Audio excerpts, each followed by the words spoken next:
And welcome to episode 6 of Gun Torture Test Live. I'm OmniFox, and this is Beardless in Seattle. I am freshly shaven, but this morning, but I my am not. co-host that we have returning because Iron Chin / Rich is not available due to technical reasons. He's going to be filling in with us. You've seen us here before. It's Jug Bleach from the How's it going? Specialists. Yeah, I opted not to shave this morning, sheerly out of laziness. No other real reason.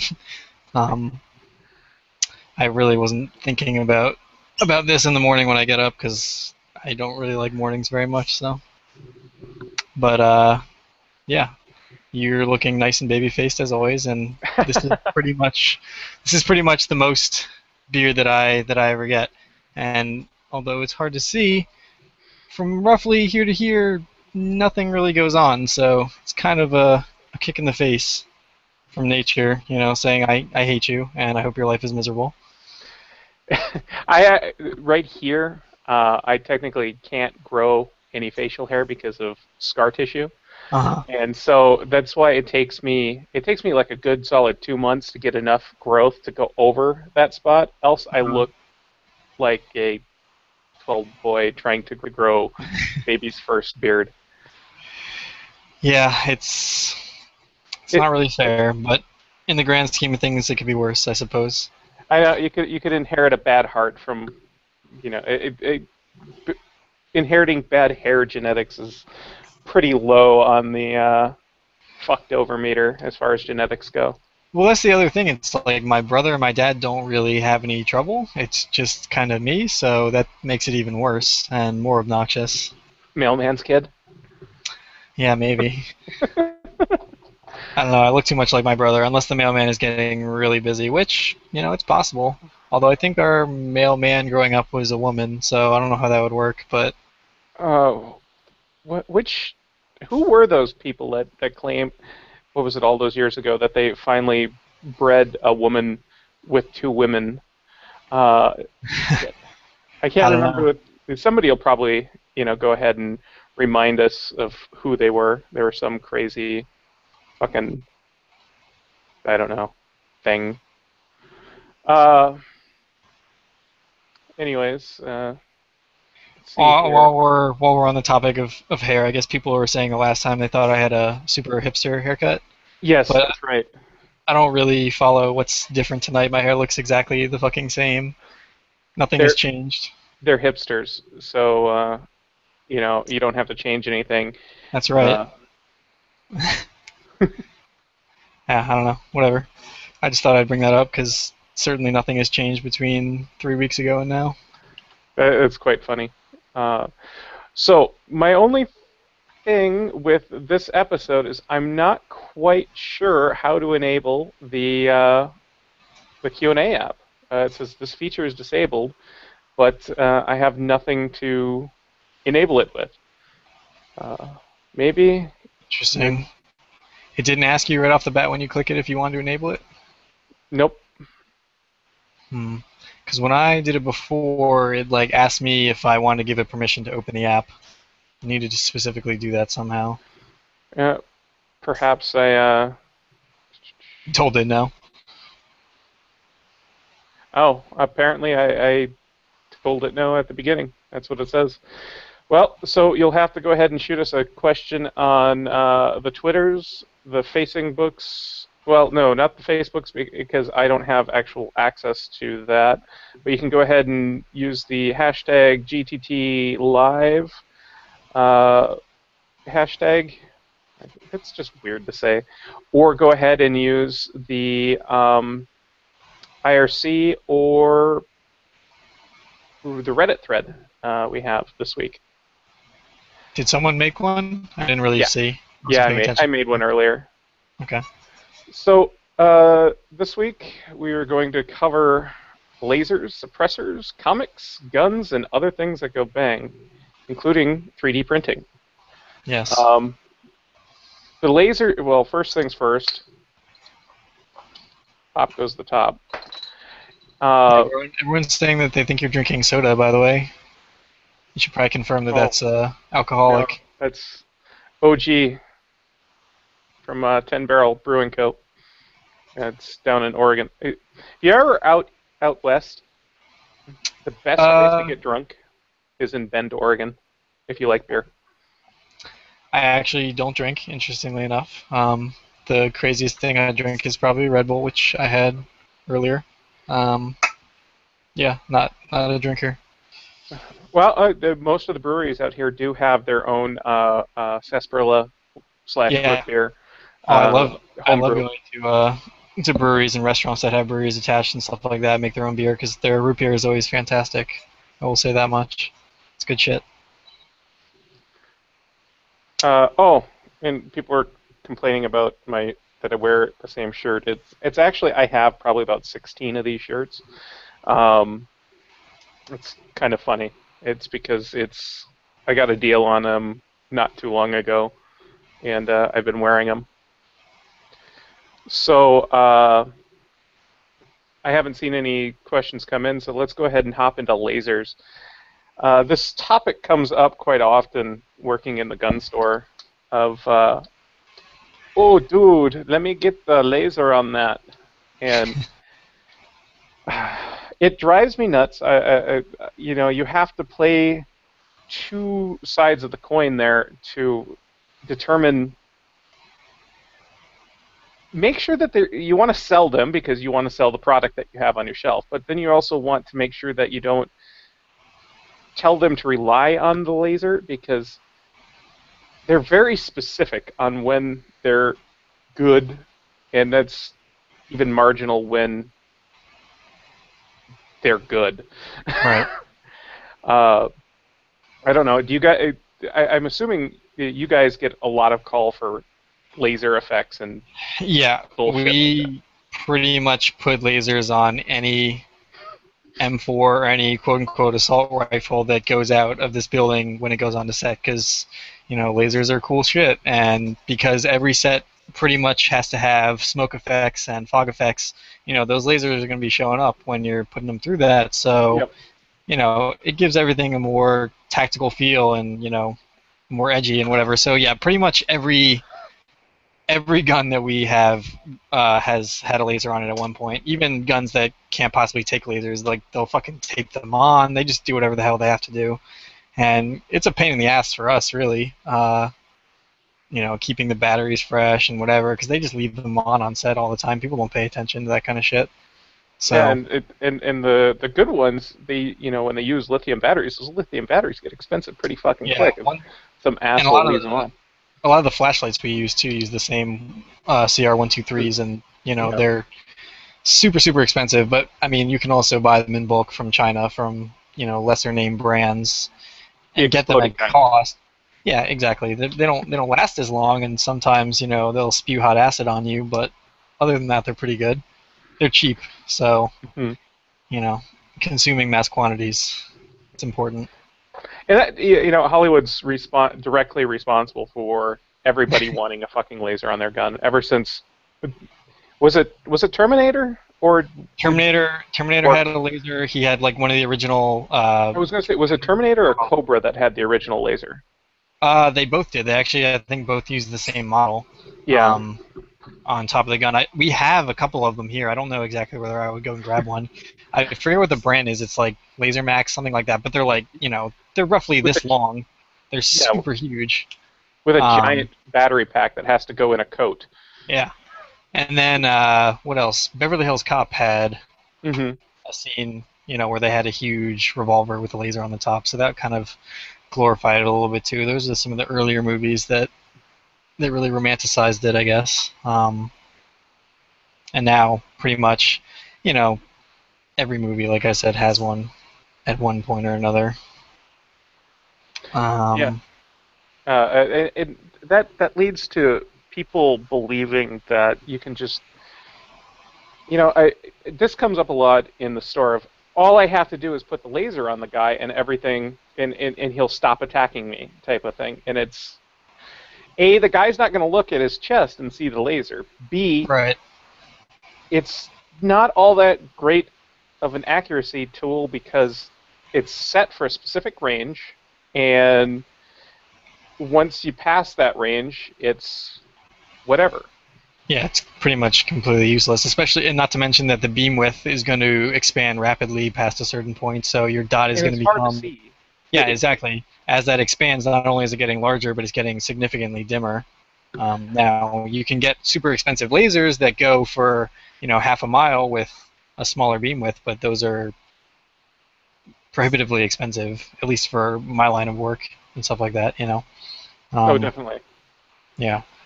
We Now, have we have quite a few like Viridians. Those are the laser greens. and flashlight. Yeah, exactly, the green ones combos, and I actually think those are pretty cool for I what they actually have one. are. I have one that's on my FNX Tactical. If it wasn't in the safe, I would bust it out. Uh, they're not bad for what they are, but just I hate seeing people buy them and rely on them, or think that they're going to rely on them. Uh, and it's something that comes up in Reddit all the fucking time. Yeah. Uh, well, there are a couple of other things as far as lasers go that you get the silly tactical ones that there are times that tactical lasers do make sense, and those are generally IR lasers when you're using them with infrared and Hmm. actual night vision equipment. I actually brought my night vision equipment, but I left it sitting on the couch, and I was going to play around with that. But the nice thing with infrared lasers is that they light the fuck up when you're using them with NVGs, and they actually work as a point of aim. If you're running around playing tacticalness, Tactical uh, tag. you can definitely just use the laser as an aiming device because of how bright it is in NVGs. Right. Yeah, I mean that makes sense. Have you ever had to use NVGs for, or not NVGs, 3D print anything for lasers or anything like that to make it work? Have they had you do something like that to No, mount not them? really, but lately I've been thinking a lot about just doing my own. Not so much for lasers, but more for flashlights. Like, flashlights and flashlight mounts for guns are somewhat expensive, and you can get super super durable and bright flashlights on Amazon for maybe $20 or something like that. And it's Hmm. kind of a no-brainer to just model something up real quick that slides onto a Picatinny rail that would hold the flashlight. It's just a cheap alternative that I figured I'd probably end up doing for a bunch of models. Um, It's not like your stuff needs to actually operate. no, exactly. It just needs to be there visually, you know. So I've been thinking about doing that a lot lately, and just other kind of various things like that. But in terms of lasers, no, not really. Like I said, like most of the scenes where there's SWAT entries and ESU teams and all that kind of shit, like everything is so dark, um, and there's smoke going and everything's chaotic. It's like there are times when they literally will just take black tape and tape the lasers onto the side of the Picatinny rails, and you won't know the difference. So Just because uh, they want it. yeah. So in terms of fabrication, no, I've never had to do anything specific for lasers. Actually, that's not true. I did a pilot for the CW. It was a show about aliens, roughly based on aliens. Um, it was stupid. It was basically like a Romeo and Juliet aliens type show, and they wanted this, Wow. yeah, and they wanted this like laser gun, basically, this thing that just doesn't exist in entirety, and they wanted it to have a laser inside it as well. So I basically 3D printed this huge gun. It was roughly about this big, and it had a laser that basically slid in from the front, and then another 3D printed piece came in to kind of make it seamless, and you could turn it on with a switch in the back. So that's really the only time I've ever had to do anything with a laser, but that was somewhat interesting. But that's basically just boring a hole, a pocket into the front of this fucking thing and throwing a laser into the bottom of it. That was the rough dimensions of the hole, so it wasn't anything crazy. But that answers your question, I guess. We did get a question on YouTube asking about. I just got an aim point and thought I'd get some night vision until I saw the price. Is there a good night vision rig for around $500 to $600? You can get old Gen 1 Plus gear for pretty cheap these days. I've got a pallet. I've got a couple of different pieces of NVG equipment, and one of them's a Paladin something or other, and that was $400. It's got a crosshair inside of it, and that's about it. But it's not something that you would use with a existing optic, but it works for what you do. Yeah, NVGs are definitely something that you go back to Jurassic Park and the lawyer asking the kids, "Is that heavy? Put it down because it's expensive." Yeah. If they're heavy and expensive, these days, pounds is pain, blah blah blah. But you're gonna get what you pay for. If you pay for some expensive NVGs, that's what you want to get. Anyways, all the cool kids are going thermal anyway, so it doesn't matter. That is true. Yeah, thermal is super cool. I was reading and checking out a bunch of thermal scopes, not just goggles or anything like that, but actual scopes to go on the top of a rifle for mainly, I guess, for pig hunting down in Texas and wherever where they're super nuisance animals. What's up? Yeah, no, I definitely want to go down to Texas one of these days. I'm going to show up at Huey Cobra's house and just be like, "Take me hog hunting, bitch." Dude, they do the craziest shit down in Texas. I mean, they have, down there for hog hunting, you can go hunt hogs with a spear, hunt hogs with a knife, hunt hogs from a helicopter, hunt hogs at night with thermal optics. The coolest thing I saw was hunting hogs out of the side of a helicopter with a crossbow. That's just unreal. Oh, and another thing to Cash I Judge, wait a little bit because Wolf, the people that import ammunition, Yeah. are going to be importing some. I don't know if they're importing or having them made here, but they're going to be dropping some new night vision, some cheapo night vision stuff. I don't just same with kind of like with camera lenses and camera bodies and all that stuff. I don't even know if cheaper is really going to suffice. I don't know if it's going to be worth the money, buy once, cry once kind of thing. Oh, definitely. You want, if I was to buy new NVG equipment, if I didn't already have stuff, I would definitely, drop anything that isn't Gen 3, at least, because it looks like ass.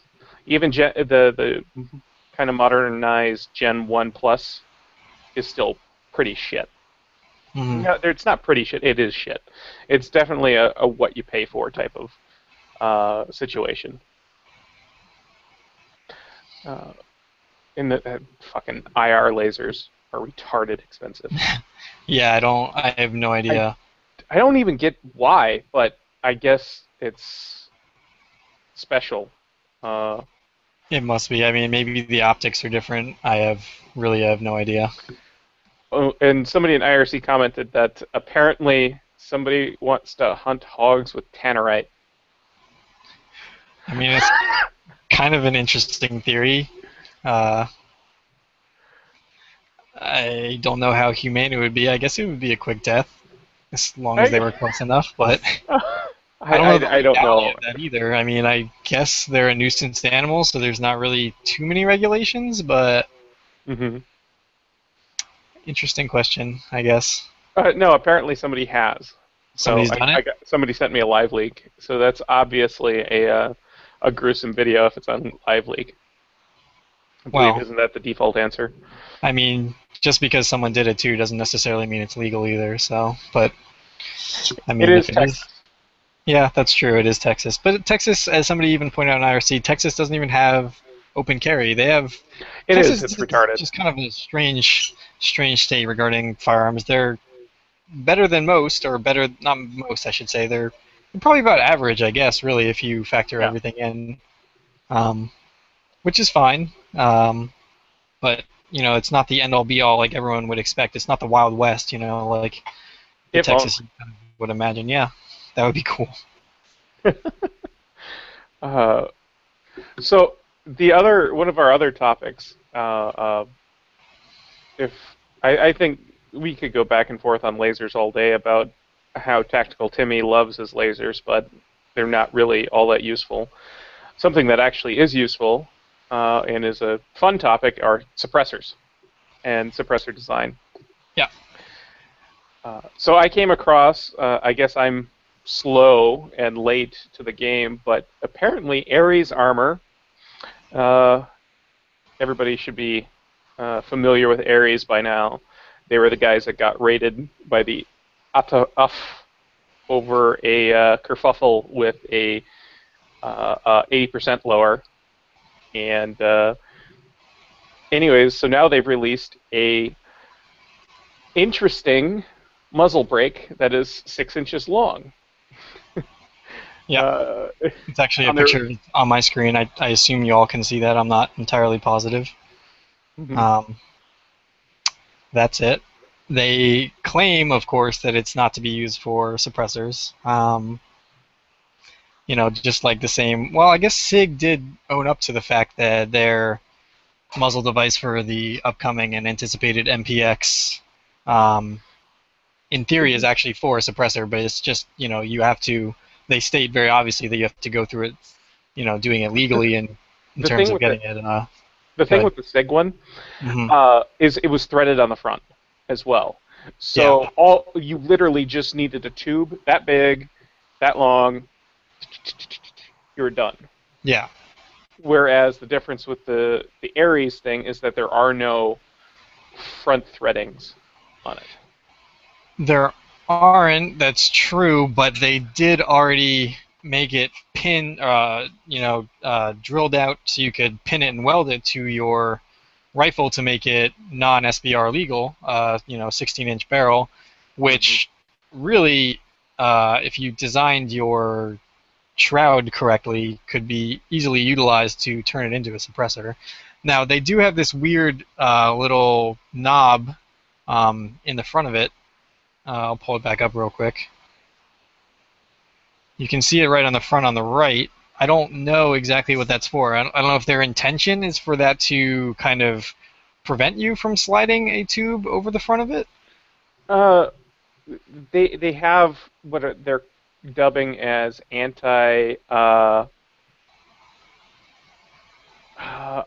anti-use of the. They're really just. It would take 32 seconds to meh, meh, meh, Yeah. meh, on the angle grinder, or literally the bench grinder, and then you could totally slide a tube over it, or you could use those little notches as some sort of interlock to click them on. Yeah. Uh, and I like the design. It looks cool, and I like anything that says "fuck the ATF." Personally, I Yeah. think it's a thing of beauty. Um, It does look cool. I don't. They say it doesn't change the report, which I guess is true. I mean, it's not gonna. It's not gonna allow the gas to expand in any capacity. yeah, it's entirely just it just would work as a brake. It would work as a shitty brake. Yeah, I was I gonna don't say. I see don't. how that could possibly, because nothing's being directed really. Right. That's what makes a nice brake is directing the gas, but uh, you know, it's still pandering service anyway to the ATO. Yeah, see, look, hey, yeah, ha ha, ha Right. ha. Well, it's definitely interesting. How long have they been selling it? Do you even know? I have no idea. Um, I want to say that they've been doing it since like the 7th or something like that. It's only been a week. They're Oh, of course they're all sold out, or they're not selling them. They're just pre-selling them because you have to check through 5 different boxes saying that I'm buying an out of stock item that can take 30 days. Blah blah yeah. blah. Uh, but you know. hell, it's. I like the idea. Um, if I were to do a homemade suppressor right now, it'd probably be something. I don't know if I'd want to do something like that for a 308. Uh, yeah, Is it that made just for a 30? Do they have a they've 308 got and a a three they've got a 556? 308 and a 556. Okay, interesting. Um, Yeah, that would be way too short for a 308 to be adequate. I've shot a can by a company called Brevis on a 308 Savage bolt gun. It was roughly the same length as that Ares break, but it was maybe a 3.5 to 4 inch diameter of the actual can itself. So I mean, it was super stout. I mean, it looked ridiculous on the end of the gun, and it really wasn't that great. It was something around maybe 138, 139 decibels. So not did you fantastic. actually get out the sound guys and have them wand that, or were you Yeah. just? So I was out in Oh, this was your trip, wasn't it? yeah, this was my trip out in Nevada. We were just testing. Hold on, wait. Okay, I'm ready. Okay, we were out in Nevada. We got a range called Pro Gun Club, and we were testing a whole bunch of guns. And or rather, we were testing a whole bunch of suppressors on a whole host of guns. You know, we did 308, 5.56, 22 long rifle, 45, and I don't remember if we did 9mm. I think we did. I don't have any of my data in front of me, So but I think we the did. the Delisle that you had there, was that a real one or was that the shitty one? No, so we were using a Valkyrie, which is made in Seattle, probably not too far from where you are right now. Quite a ways actually, but Oh, really? I don't know anything about Washington, so. Are you in Seattle or are you far from no, Seattle? no. Oh, So the theme of the shows generally follow something, and Beardless in Seattle, Sleepless in Seattle made right, sense. right, Blah right. blah blah. Yeah. No, there's a whole mountain range between me and Seattle, and that's the way Okay. I like it. All right. Well, then, from you and then the mountain range, there's a manufacturer called Valkyrie, and they make um, decently good modern copies of the Delisle. But there's just a couple of things that they don't quite have right, which you can't really blame them for, considering there is only one in the entire United States. There's Hmm. only there's only I think 7 left in the entire world, and most of those are held in a I don't know if it's a private armory or if it's a government-owned I armory think in there's Leeds, I think England. there's at least 3 or 4 in the U.S. I want to say because I've seen, I don't believe so. As far as I know, what I was told is there's only one. and you guys have Um, it. correct. Nice Uh, assholes. I mean, I don't know what to say. We got to it first, I guess. I don't know. I mean, I don't know the 3D circumstances. scan that shit and give us. Well, That's what I'm waiting for 3D printers, is good fucking 3D scanning. Throw device in. Wee, wee, wee, wee, wee. but I mean, it really depends on something like the Delisle. I would, it would just be so much more accurate just to do it by hand to begin with. I mean, they're all machine Yeah, parts, so if a machine can generate it using traditional manufacturing methods, then I can sure as hell model it on SolidWorks and go from there with a metal 3D printer. Now, the real question is when is that going to stop being cost prohibitive to make something like that on a metal 3D printer? And the way that the technology is evolving, probably not that far in the future, but I am certainly not the one to say. I think the biggest leap will be new.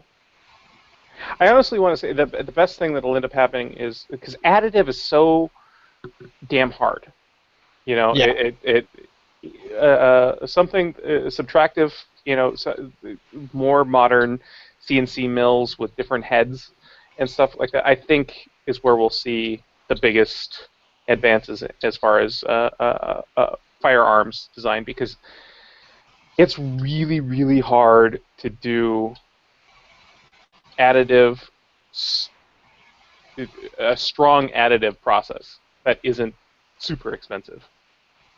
But then again, it's Yeah, technology. but that's just now. I mean, I don't know. Yeah, It's like, you look at computers in the late 80s, and it's kind of hard to compare a computer between then and now it's hard to quickly. compare a computer from the beginning of the century, beginning of the millennium, Yeah, to now. right. It's It's just it's an exponential amount of increase in the technology, and I think 3D printing is going to be exactly the same, especially now that it's such a, I wouldn't call it a fad because it's not useless. It's actually a very useful technology, but it's kind of in the limelight right now. So I think a lot more people are focusing on actually advancing the technology than there may have been 4 years ago or so.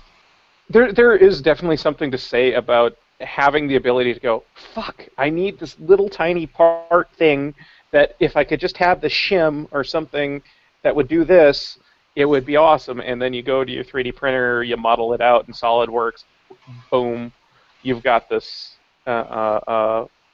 thing that you need. It's Right. fucking awesome, the idea. Yeah.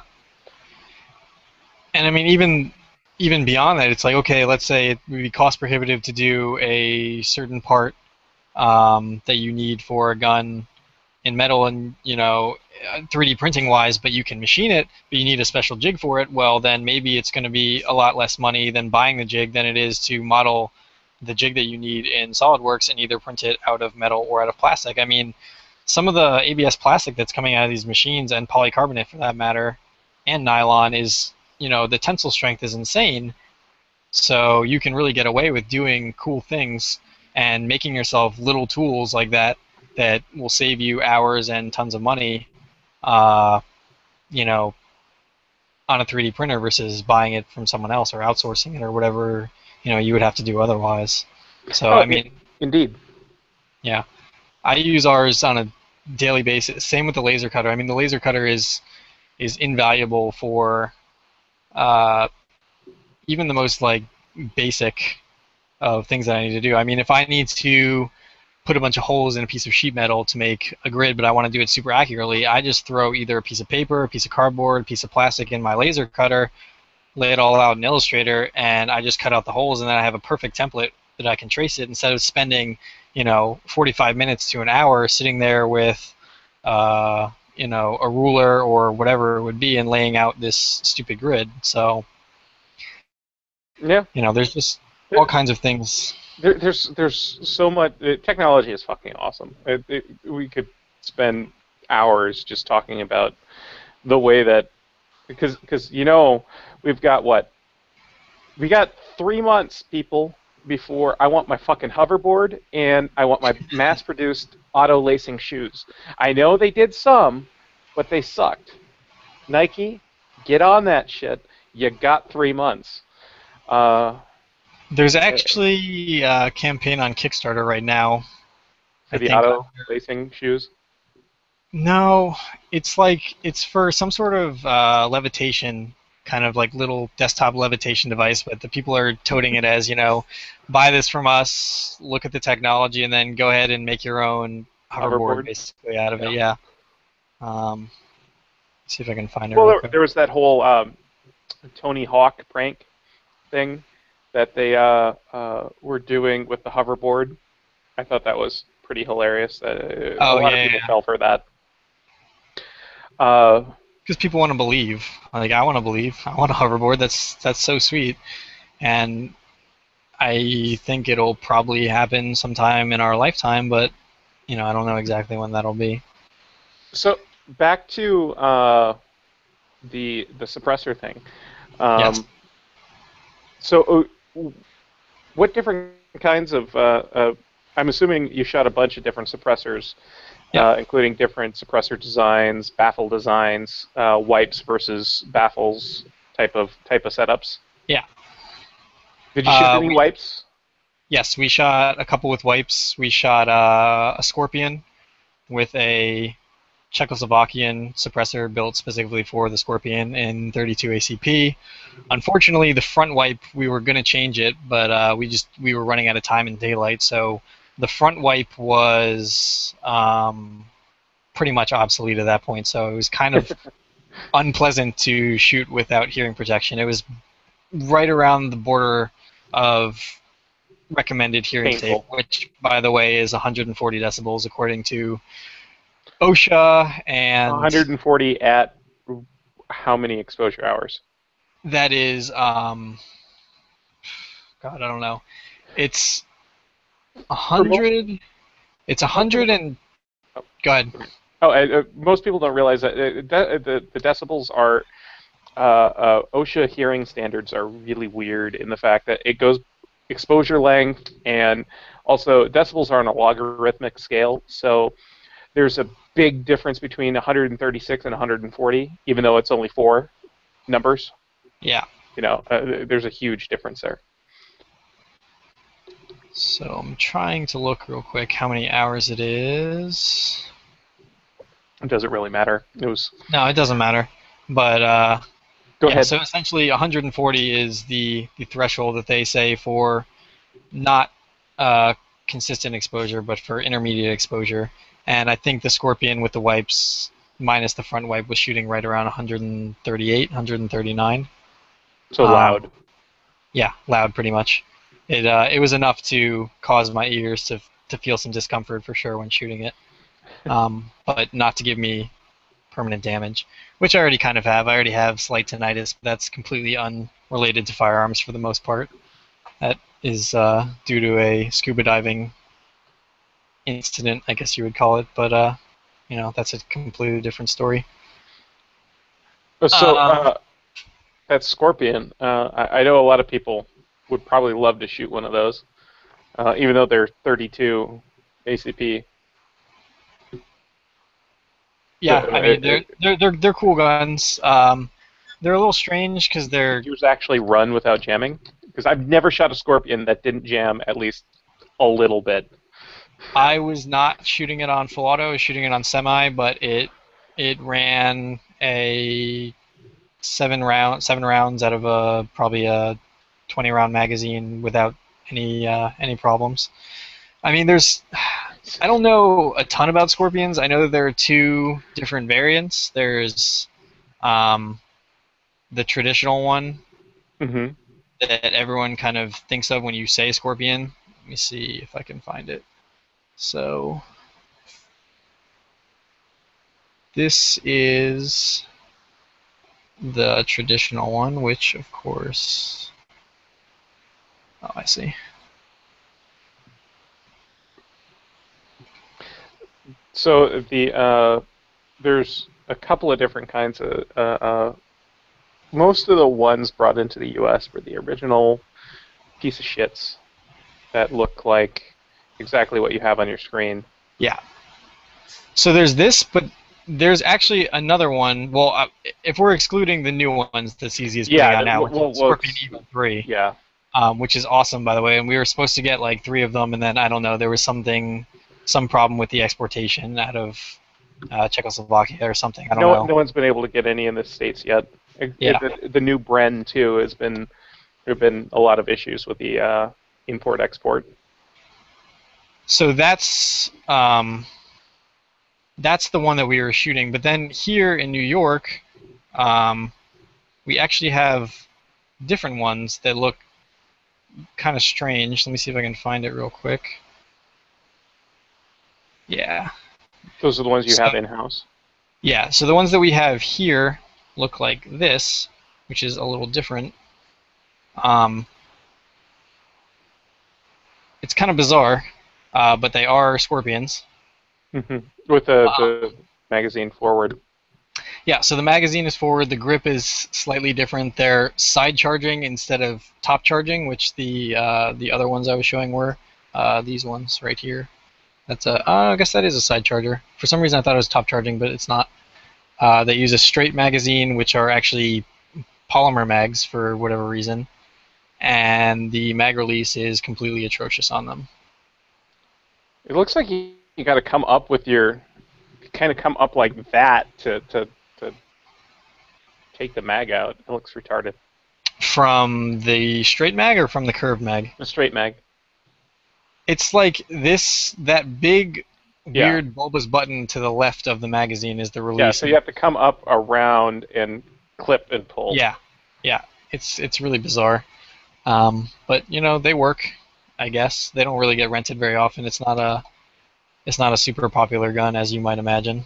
I'm assuming you get more call for the original Scorpion than that one. Yeah, but even Or then, like nobody really.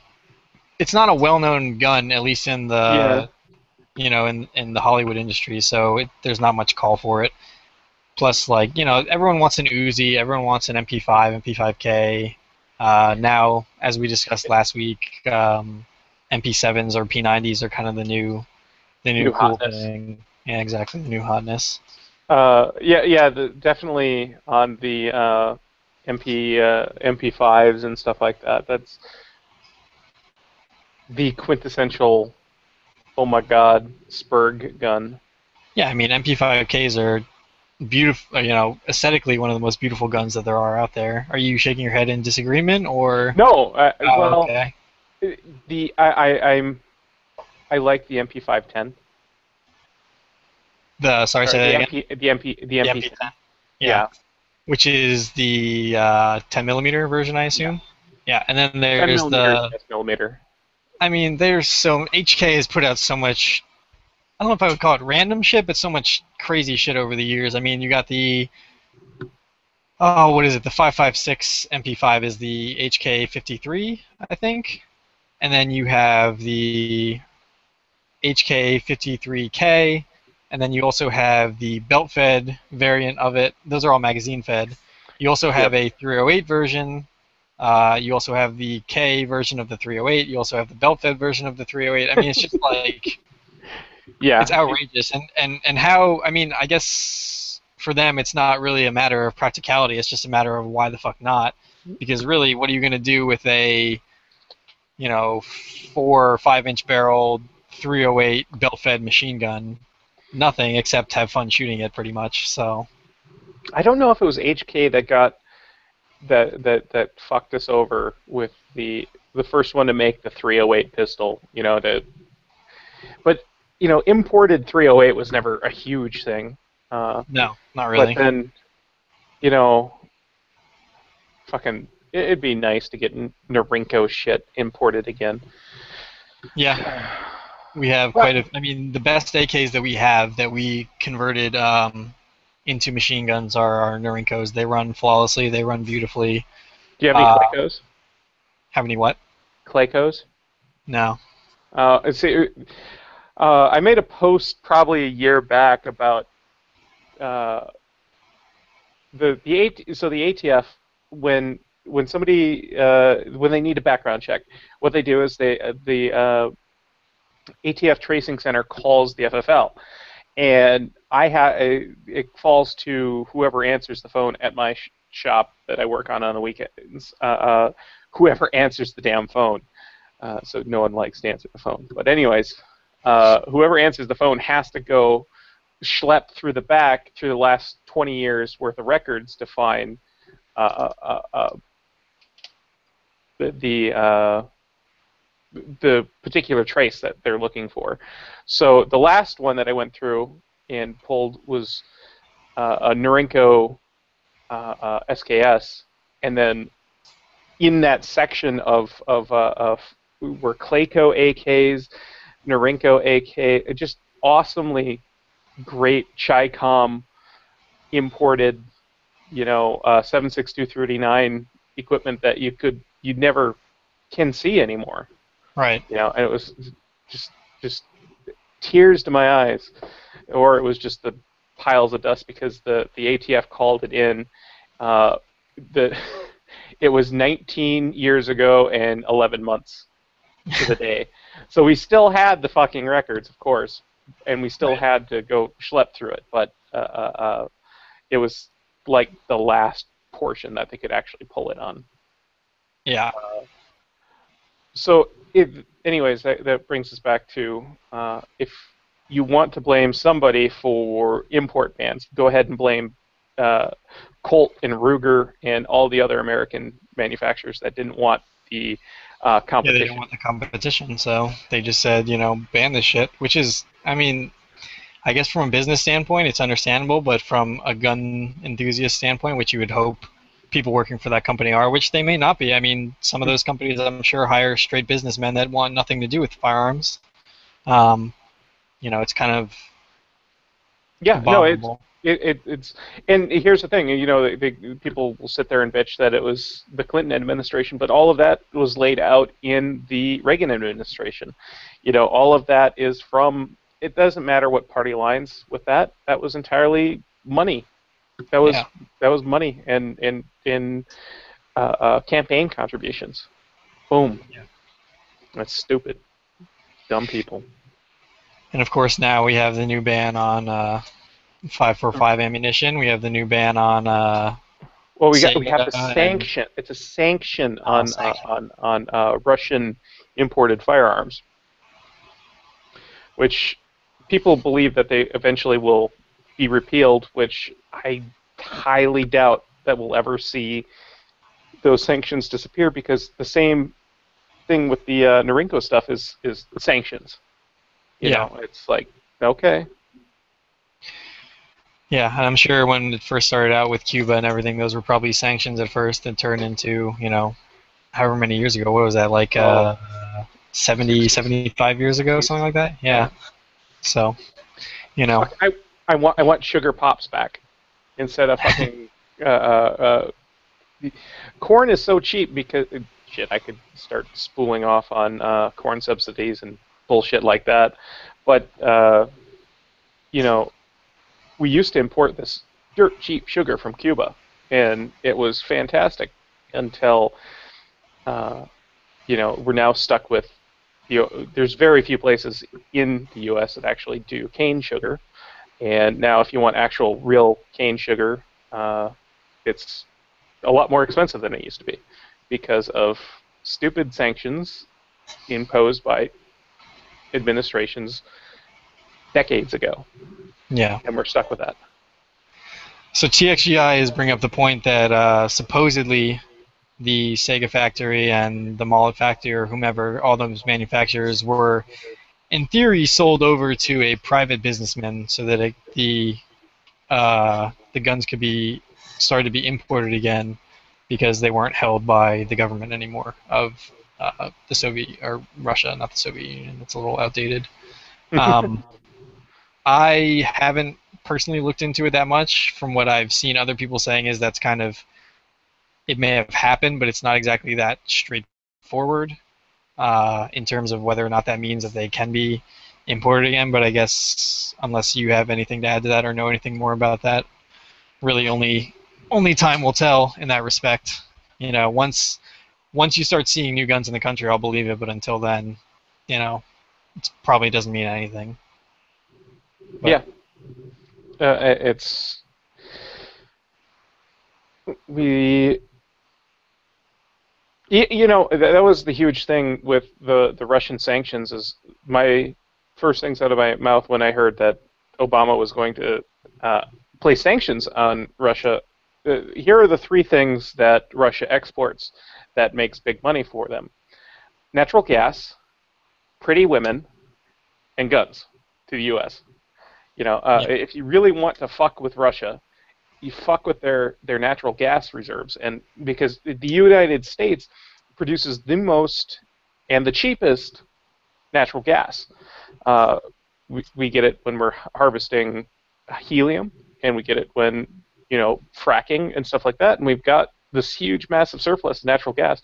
You could easily ship that. Well, you can't easily ship natural gas, but if you could get it over to Europe for cheaply, you could definitely really fuck with the Russian economy. Or you cut off the supply of guns to the U.S., which is what they did yeah, because we buy a lot of guns from them.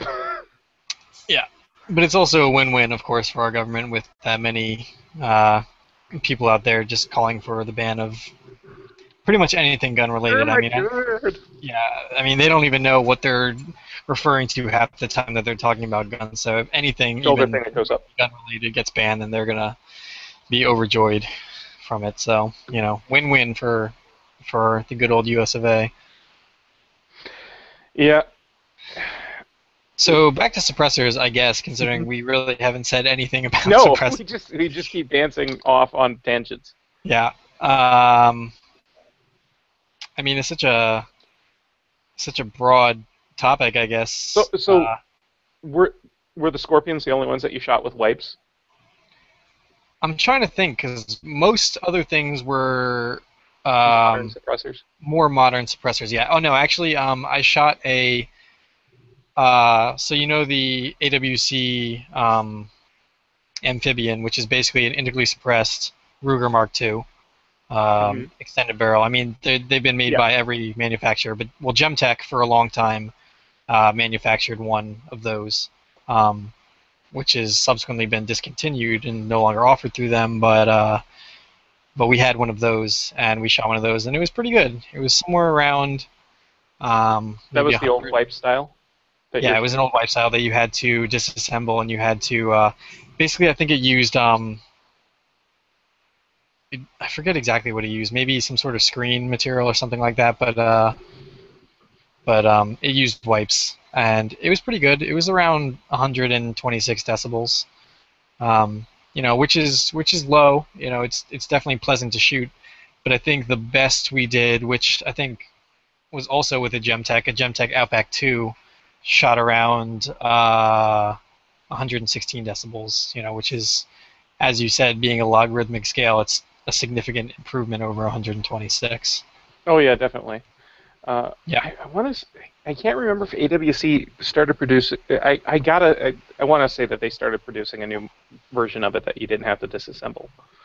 Because I remember being an amphibian somewhere. I don't remember where though. I mean, I don't. That wouldn't surprise me, but at the same time, it would surprise me just because 22 cans are really the only ones that you should disassemble and clean because they're the only ones that it's necessary for. Um, all the other calibers really are, in a sense, Yeah. self-cleaning, and beyond that, they really don't get enough carbon buildup to warrant cleaning because of the damage that you can do if you do something stupid, which is most likely what you're going to do if you try and clean your suppressor. 22s are just so damn dirty that. Yeah, it's Oh super no, dirty. they released the amphibian too, is what it was. Ah, okay. Yeah, I think I saw a video with one of the bigger YouTube personalities, gun related, on there testing it out, and it looked pretty good. Um, Yeah, I mean, the design in if people have access to the machine shop, they can design and build pretty easily a decent 22 can. It yeah, doesn't take much. You can either do uh, the swept back, uh, uh, monolithic baffle, yeah, or doing small little baffles, yeah. Traditional K baffles or M baffles, which or even just freeze plugs. You know, pounded in yeah, a tube. yeah. I mean, basically the same thing. You can definitely buy that shit online. You need to be careful what you do with it and make sure you do it on the proper order and Everything must go through a Form 1, of yep, course. We would of never, course. ever recommend on the show No, violating federal law.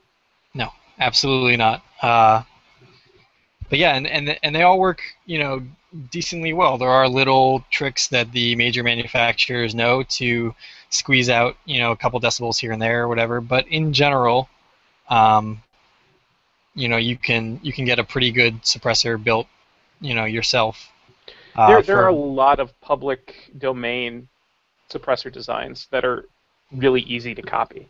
yep, Uh, but, you want to have access to the correct uh, equipment. yeah. And I mean, honestly, really, with suppressor design, it's not an end-all, be-all rule, but simplicity actually tends to do better than complexity in terms of baffle design. I've studied a lot of com block designs back in the day that tried to go crazy with the amount of shit that they shoved inside of the can, and the fact of the matter is, I mean, the Scorpion is kind of one of them. It uses wipes and it uses a bunch of other kind of baffle designs in there, when really if they just used a traditional slant baffle system, they probably would have had a more effective thing for, you know 10 times less cost of manufacturing and a significant reduction in sound report as well. Pretty much one of the best suppressed firearms out there is the VSS Ventores, which shoots the 9x39, inherently subsonic round. And it just uses a very simplistic slant baffle design where it uses alternating slant baffles like this. And I think there's only like maybe 5 or 6 baffles in the whole thing. Oh. Yeah, I don't know. I mean, it's a low number, whatever it is, but it's also a large suppressor. I mean, the suppressors maybe... It's got a lot of volume area to expand. It does. Yeah. It does. That's any rifle, any decent rifle design suppressor is going to have plenty of room to allow expansion of the gases. I mean, it depends too. It depends on whether you're going with integral design or you're going for, one that's going to thread onto the end of the muzzle. Because traditionally, obviously, an integral design is going to have a significant amount more volume and expansion area. But because you're designing the sights and such around such a mass. You can go with such a massive design. Yeah, and that's, I think, a lot of the reason why some of the muzzle threading suppressors perhaps aren't as good as they could be, is because they have to work around the front sight design of whatever given rifle it is, and they have to be wary of being able to keep an open sight picture while the can is on the front of the gun. So generally they tend to go for longer rather than larger diameter wise. And in that respect, also things like reflex suppressors, which go both in front of the muzzle and behind the muzzle, but aren't integrally suppressed, roughly speaking, any expansion volume behind the muzzle is something like 20% as effective as expansion area in front of the muzzle. Yeah. Yeah. So those designs that you see that come way back over the barrel, you're better off redesigning forward of the muzzle anyway. Yeah. Although they do look kind of cool. Oh, they look awesome, and I mean, but so does an integrally suppressed gun. I think an integrally suppressed gun looks even better. I mean, I guess with a reflex suppressor, you could have it go behind handguards just as easily as an integrally suppressed gun, and it would look the same, But and we did shoot a bunch of 9mm because we shot a bunch of MP5s, cans on MP5s, and we shot MP5 SD. The Venturas, I'm sure we have people eager to know what you thought of that if you did get to shoot it. Unfortunately, there is no Venturas in the United States. We have a Vicker, which is basically the shortened kind of submachine gun version of the Venturas. It's not inherently suppressed or anything like that. It's just basically a little tiny baby fucking 9x39 machine gun. I did shoot that. I didn't shoot it suppressed, the ammo though. for that? From your guy that magically can get ammo? It must be. I mean, the guys in Vegas just happen to have ammo, so however they got it, it's a mystery to me as well. You'd fell off truck. Yeah, I have no idea. But that's a fun gun. No, I wish we had a Venturas, and again, I think a Venturas would be one of those guns that if you were to make a U.S. clone of it would be, kind of a cool thing to do. I think it would sell pretty well to the collectors, and if you did something integrally suppressed, I think would be fantastic. Right. But then you'd also have to come up with a version that wouldn't be.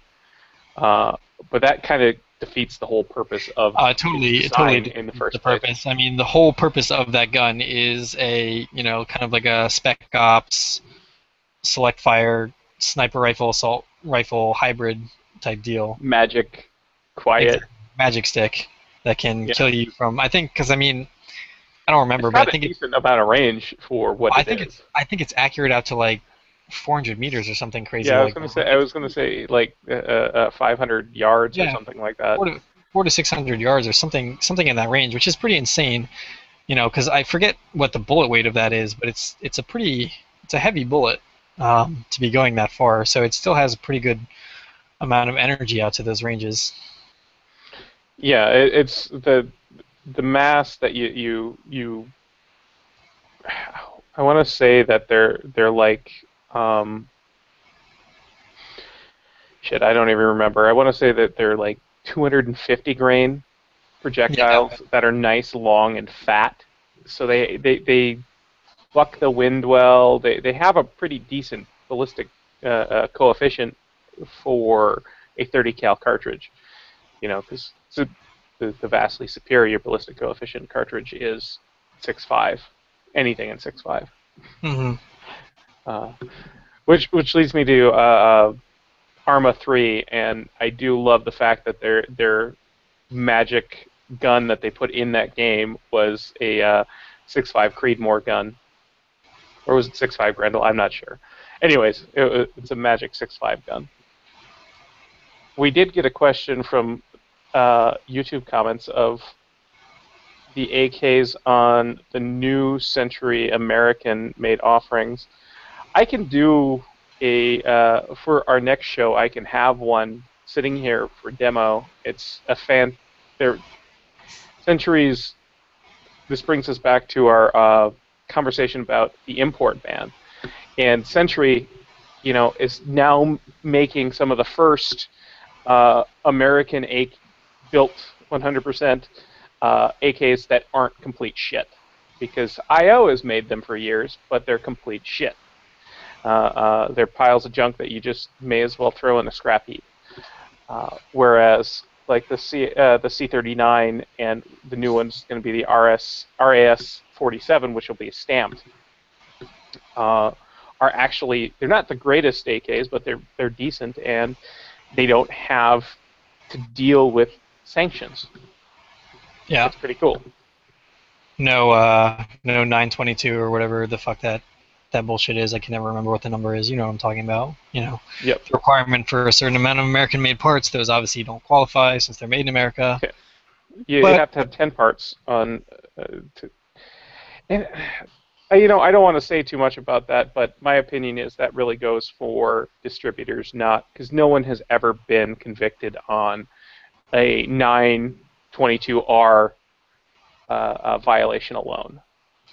I mean, It's an add-on charge. it's such a strange thing to even try and prove. How are you gonna prove something like that? I mean, I guess technically you could, but who's to say that some of those roughly milled Russian parts that might be in your AK, from surplus parts kits weren't made by you in a basement somewhere? You know what I mean? Like, You and that know, would why. there's the So whole thing of I've anytime that comes up, I end up linking uh, a steel stamp that's about that long that has USA on the end. You know, yeah, if the part is in question, bing! bang, yeah, exactly. Oh, it's got USA on it. See, and it really ends up being 922R is just it honestly it's to uh, the big reason behind that was back to Bill Ruger and Colt talking about uh, not wanting competition, and 922R therefore you have to buy U.S. parts, therefore you have to sink U.S. money into something coming in overseas. That's the idea. Yeah. And then with that, it's then for distributors. It's honestly a charge that is anytime I've ever seen it, a conviction with that attached to it, it generally is a distributor doing something or an FFL dealer doing something. It's not generally something that happens to a private citizen. Because, again, you come back to how do you prove that those parts are made in Russia instead of the U.S.? Yeah. Was that person just asking about Century in general, or were they talking about suppressing No, no, they AK? were just talking about the new Centuries coming in. I think Gotcha. they were triggered by the AK that you have behind you with the Yes. carbine length piston in it. Yes. So this is one of our Krinkovs, built off of, I assume, an Odex Bud receiver. I think this is a Bulgarian parts kit.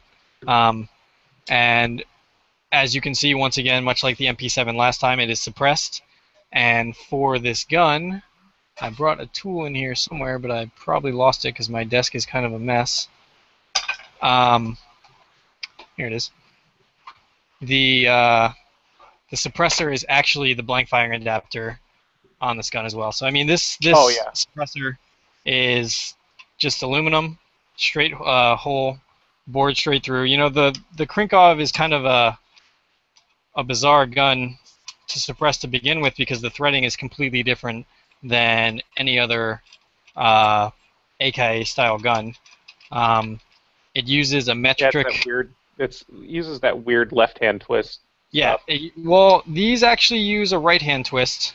Oh, I don't know why. I think it's because the barrel is actually American made, so they kept it with a right hand. But interestingly enough, it still uses a metric thread count. It's like 24 by 1.5 or something like that, which mhm. is completely asinine. But regardless, to make this suppressor happen, basically we had to order the tap. I mean, there's really no getting around it. We scratched our heads for days just trying to figure out ways to make a can that we could use pressure with a set screw or something like that to keep it on. But at the end of the day, you know, if you're going to run full load blanks through this, it's just too much pressure, and the potentiality of this huge chunk of steel flying off, you know, into somebody's face is just it's just too dangerous. So we had to buy the tap for it. Um, for the Krinkov itself, this is the blank adapter. It is literally just a cylinder of steel that's With drilled the neck straight out. through and tapped for a set screw. Um, the muzzle, the muzzle of the Krinkov is slightly caved in at the crown. So basically, the edge of the set screw has basically the same contour. So when they're put together like this, they lock pretty tightly. Um, so this fake can was machined specifically for So that this just to pushes it onto the muzzle. right. Yeah. It's just basically this was machined precisely enough that there is only enough space in here for that little cylinder to, you know, fit snugly once this is totally screwed down, and the can is indexed onto the little pin that you might be familiar with from AK, you know, muzzle devices, and that's how they keep them. You know, that's their anti-rotation device essentially. Um, and this cylinder also fits inside the traditional Krinkov flash hider, which, you know, you may or may not be familiar with seeing. It's the big long weird cylinder with the cone on the end of it. Yep. So this is a cool gun. It does shoot 5.45, much like a regular AK-74, AKS-74U. It's a machine gun and it works well. But interestingly enough, with blanks, the Now, way what is that? You said that was a Note X Bud receiver. yeah, I believe this was originally a Nodec spud receiver that we then manufactured into a machine gun. Mm-hmm. Yeah, we use Nodec spud for a lot of our guns that we manufacture. All of our RPDs, all of our RPKs, all of our Krinkovs are all on Nodec spud receivers, generally because they're just well made. Um, I mean, it's a sheet metal gun, so the tolerances aren't exactly super tight to begin with, but Clearances. Clearances. The word you're looking for is clearances. clearances, tolerances. I mean, yeah, I guess that's true with a stamped You're a receiver. machinist, yo. Yeah. I mean, I don't do stamped receivers. I do tolerances personally. So, um, I forgot what I was saying. Oh yeah, so you know they're all well within what we needed them to be to just pretty much They slap go together. bang. They go bang. Actually, I guess for the RPDs, I don't know if we used Nodex, but I think we used shit. I'm not So gonna be able to remember. pretty much everything you design though is on a U.S. made receiver. Therefore, you don't have to dick around with Right. Exactly. We don't have to. 922R. You know, we can use all of the other pieces from the parts kits, which we do use all of. And I even go so far as to try and make little stupid art projects and whatever for people out of the surplus barrel pieces. Like right here, I made a little cutaway of a chamber from an RPK. You know, I put a 7.62 That's by cool. 39 casing and 30 cal How'd you get the bullet on the inside. projectile in Whatever. there? I Pounded. literally slid it in from the back and just pounded it. Yeah, and it's kind of cool because you know, since Russia and COMBLOC nations were so fond of corrosive ammo, you can actually see the pitting used or the pitting generated, inside the rifling and inside the start of the barrel, which is all pretty interesting to me. And That's cool. this shit is hard. I mean, you wouldn't think it would take that long to machine that down, obviously from a full Tommy circle. steel is not shit to mess around with. It's no joke. I mean, I didn't break a cutter, and I probably was cutting it a little faster than I should have been. But still, at the end of the day, this took me a good probably 30 to 40 minutes to get the cutaway going. So, but it's cool. I'll probably throw that in a little shadow box and give it to somebody as a gift or hang it on my wall or some garbage like that. So, I'm like a Native American. I try and use all the parts of the animal. Parts. Yeah, exactly. One of the other topics that we wanted to cover tonight was some 3D printing. And we did cover a little bit of that, but was there anything in particular that you've recently done that's because 3D printing keeps coming up as far as guns go. People are highly concerned of, oh my God, they're gonna print guns and go assassinate people with these untraceable guns, so we better ban guns. Yeah. Wait, what? And I mean, obviously, anybody in the know probably understands that you're much more likely to easily manufacture an undetectable gun if such a thing really. I mean, obviously it does exist. You can do it, but whether or not it's going to have any lethality to it is another question altogether. But you can go to a hardware store and purchase shit. Well, how hard is it to make really, is it to make a shotgun? It's something that runs on 12 gauge out of a hardware store. You're going to get parts cheaper to build that single shot shotgun that you make than it is going to be to buy a fucking 3D printer that's going to cost you $1,000. If I went to a hardware store right now and I bought maybe $10 worth of things, and I took this tube right here, obviously this is the wrong diameter, but if I were to have had the right diameter, I could make a shotgun, or really any caliber I wanted to, within, a couple of hours.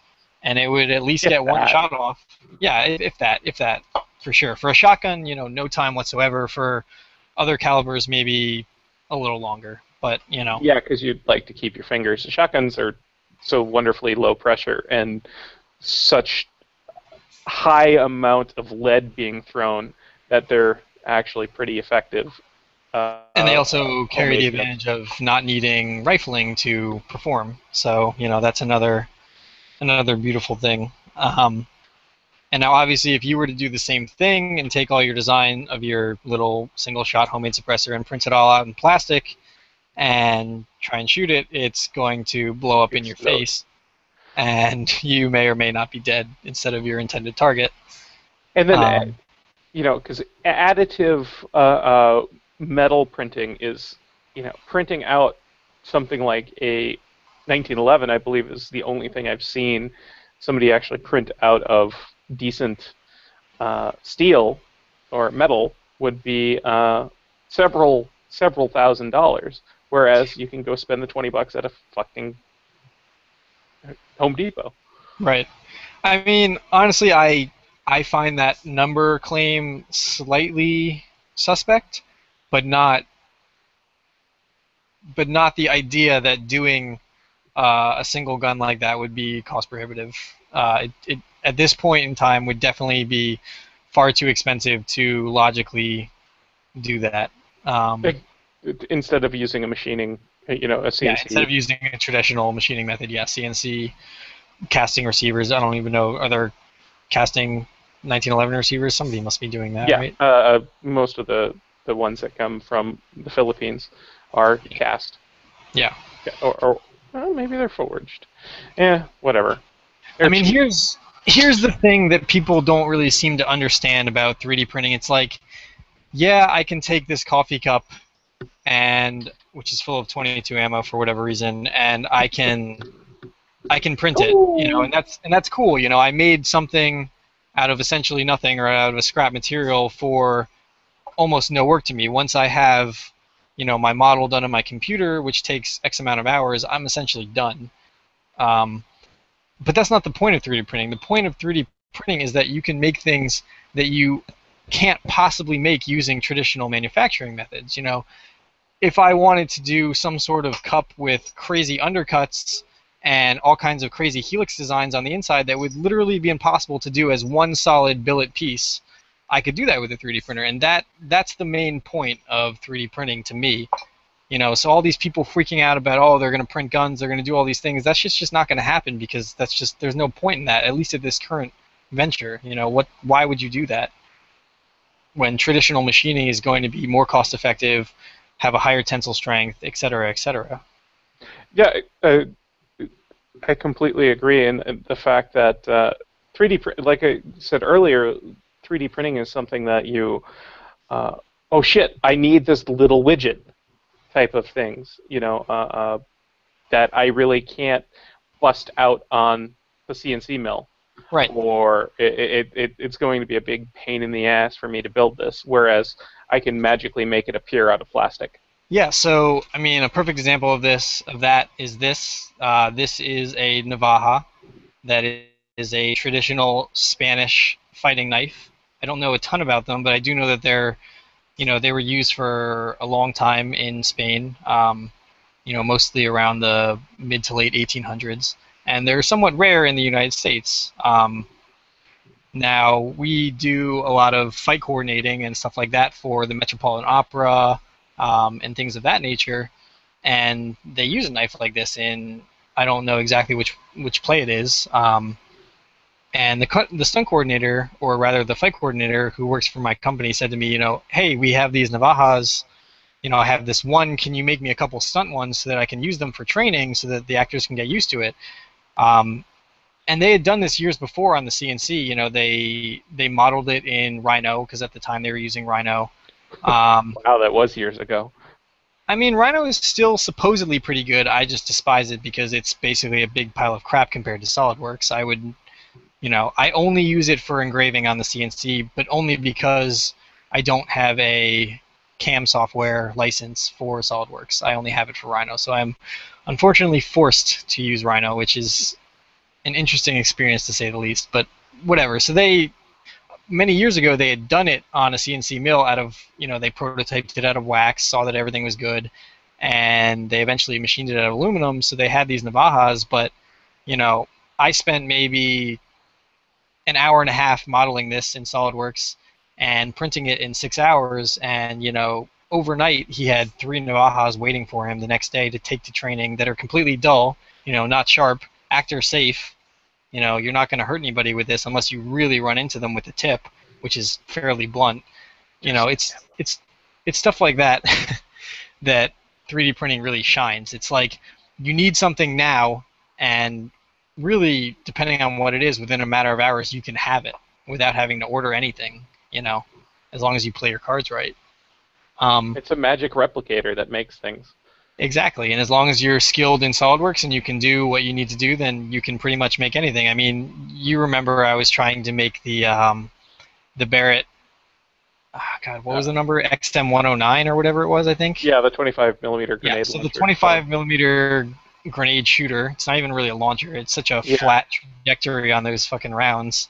But person of interest wanted that, and at the time that they were asking for it originally, we thought it was just a prototype weapon. We didn't know that Barrett was actually gearing up to sell them commercially, which between the prototype and the commercial version, they are completely different. But we were just working off of the prototype pictures and whatever. So lo and behold, within a couple of hours, I had this thing modeled and printed out and sanded and painted to be put onto, a mocked up fake barrel, put into a real Barrett receiver, which, by the way, the lower for the 25 millimeter and the 50 cal are exactly the same. The only difference is the upper with the reinforced dual recoil springs, which I find kind of crazy. It's like a drop-in kit, basically, to make your fucking... because the magwell is exactly the same.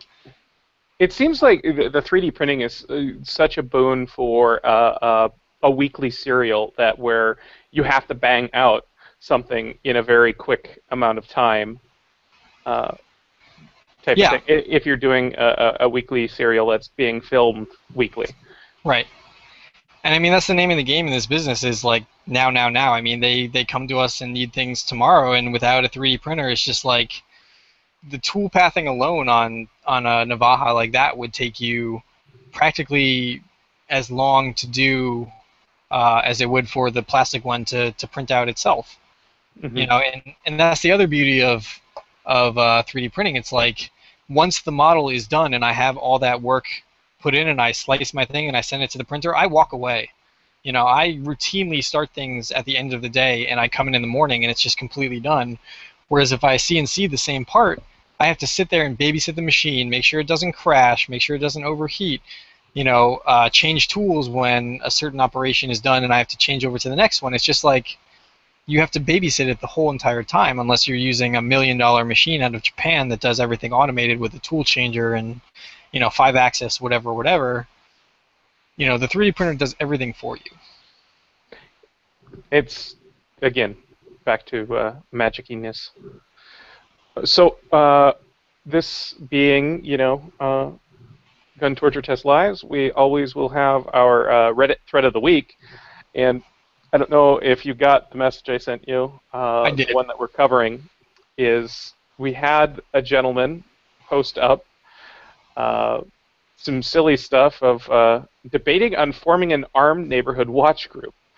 Well, I fully support having, if you're going to have people doing neighborhood watch, going out unarmed is, it can be pretty leery, but this gentleman wanted to start having guys with ARs open carrying, sitting by the bus stop waiting for the kids.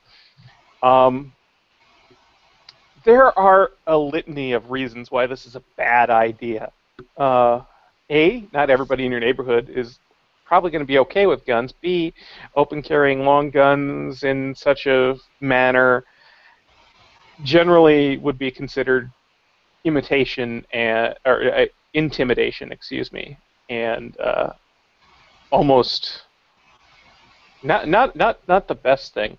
Could you imagine in your neighborhood somebody starting such a? I mean, he would be shot within, or maybe the building immediately surrounding him would be shot, you know, within 5-10 minutes at most, I would say. And then ESU would be called when the regular officers weren't able to actually shoot him. Because they missed Uh, and shot the granny yeah. behind him instead. But yeah, I mean, that's just a crazy idea. I mean, And I his don't, heart's in the right place. it is, but you know, a lot of times when you have a defensive shoot, and even if it's, you know, clean by the book shoot, you're going to have a district attorney who's looking to make an example out of somebody, depending on what area you're in. And you know, I don't know if having a neighborhood watch where you're specifically calling for open carry and stuff like that, if they would really be able to twist that into, you know, some sort of intent or something like that. You know what I mean? Um, You're definitely on dubious grounds if you go with something like that. yeah, Uh, like I said, I'm not against carrying as far as neighborhood watches go because you should carry everywhere anyway. Uh, uh, yeah. for But I those of mean, you that can. what kind of neighborhood is this guy, you know, trying to defend where they're assuming that the threat is going to be needed taken care of with an AR versus something concealable? It just kind of seems a little overkill in that respect. You know, I don't think. Well, there was the whole. It comes back to the other argument of it's protecting the children, because apparently somebody tried to kidnap kids, and so kids end up becoming this whole linchpin of, oh my God, the children's on both sides, and it Right. drives me nuts because there is this massive amount of hypocrisy on both sides when it comes to children. Oh my God, think of the children. You know, one side wants to uh, defend your children from everybody, including you. One wants you to be the chicken hawk, shooting anything that possibly can be damaging to your child. Right. it's just it's a bad idea. Yeah, it's just a bad idea all around. I mean, I don't know, being where I am and whatever, our neighborhood watch is a big thing throughout most of the country. Like, I mean, I understand that a lot of times you get like the signs up that say this neighborhood is protected by a neighborhood watch, but I think in general that's kind of referring to people looking out their windows and, taking care of their immediate neighbors and looking out for suspicious activity, not It literal can be people both. patrolling. There are a lot of places that do have physical neighborhood watches that get out and do walks and roll down the neighborhood because that's what they do as a community, and that's in I'm a believer of being self-sufficient as a community, and Hmm. that's it's a very solid thing to do. But open carrying, standing guard, you're not at fucking Buckingham Palace. You Right. don't need to be hanging out with your gat out. Yeah. So I believe that's definitely one of the silly ones to put down on the silly side of things. Uh, One of the other highly recommended threads was let's see here. It was Zaptol keeps recommending it to me. It's serious question. Why are so many shooters out of shape and ginormous? um, I would like you to address that because you're obviously so fat and out of shape. Yeah. Um, I mean, I had my stomach stabled, so that's why I look like this. I was 600 pounds plus before, obviously. Um, I mean, Did you I make don't know if, drums out of your old skin? yeah. I have lampshades and gloves and stuff like that I wear sometimes out of my old skin. Um, I mean, I don't. Is that question, do you think, directed mostly at United States shooters or just the I world don't. over? Because really, if you look at the United States as a whole, uh, We're a little we're a chubby. fatter nation. There's no Well, we're question. There's not the no. fattest, and there are plenty of bigger ones. I think a lot of Are it, there? yeah, they're the Philippines and there's a couple other. I'm sure people will remind me of what uh, other countries are fatter. I know the Philippines are, um, but I think it does come down to the fact that shooting is a sport that you can be sedentary in. Yeah. It's really something. As long as you got eyes, a finger, and arms, or a arm, or something to pull the trigger. Yeah, I mean, Uh, I would say a good 60% of shooting activities really require no movement whatsoever. I mean, there's reloading, which people can sit for hours and hours doing, watching TV while you reload and probably eat snacks at the same time. And there's bench shooting, long distance shooting. All of that offers very little movement, so that's appealing to people who don't really feel like going and running a marathon or playing soccer. You know. yeah, and you can be. I don't know how much you get out to any public ranges or anything like that. Here, we have some of the better bench rest shooters uh, in the country, and these are guys that basically sit there and they don't even pull the. Well, some of them do pull the trigger, whether or not it's the fully mechanized ones or not, of guns where you really don't hold the gun or anything like that. You're just, and Yeah. that's your extent of physical activity, and Yeah. it does address the fact that uh, it Now I really will isn't say something that you that have to run. that level of precise shooting does take a certain amount of breathing control, which uh, people of the larger crowd might have a little bit of trouble exerting. But I think, with practice, whatever, that's probably not that big a deal. Especially if you're not moving very much. I think your breathing is probably pretty adequately steady and all that kind of stuff. Definitely, definitely. Yeah. It's just funny that people get upset over this.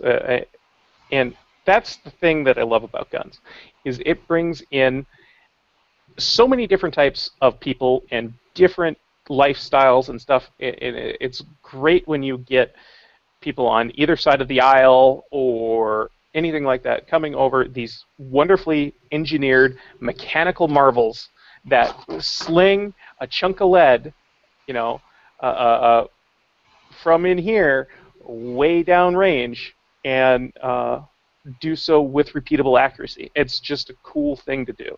Yeah. And shooting is fun. And everybody can have fun shooting.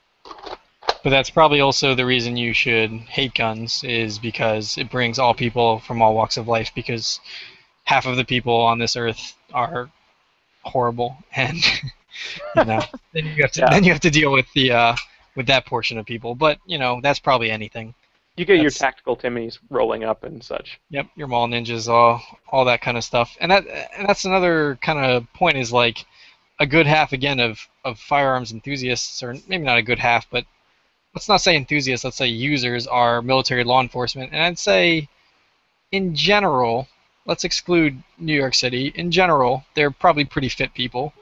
I don't think that they're super overweight or super out of shape. So that takes up a pretty large chunk of the gun-toting population right there. So I don't really think that claim holds too much water. But I don't It, know.